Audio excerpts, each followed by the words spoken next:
ሃይ እንዴት ናችሁ? ዶክተር አብይ ነኝ። ባለፈው ቬሮኒካ እኔ ጋር መጣ ነበረ። አንድ ቤተሰቧን ህፃን ልጅ ይዛ መጣ ነበር ነው ኦፕሬሽን ሰርቼላት ነበር።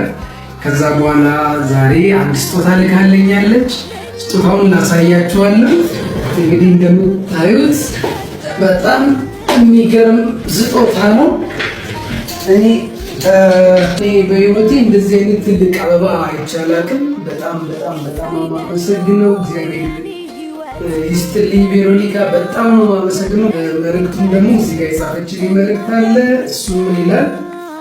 ዲር ዶክተር አብይ we are so thankful and grateful for what you did for us. Thank you so much from Veronica ይላል። በጣም አመሰግናለሁ። እኔም እግዚአብሔር ያክብርልኝ። በርቺ፣ ጠንክሪ ማለት ፈልጋለሁ። አንቺንም ደረሰ ሰጥሽኝ ሌላሽኝ ስጦታ ደርሶኛል። በጣም ያምራል። ቲንክ የመጀመሪያ ነው። በጣም ትልቅ አበባ ሳይ እና ቬሮኒካዬ በጣም አመሰግናለሁ። እግዚአብሔር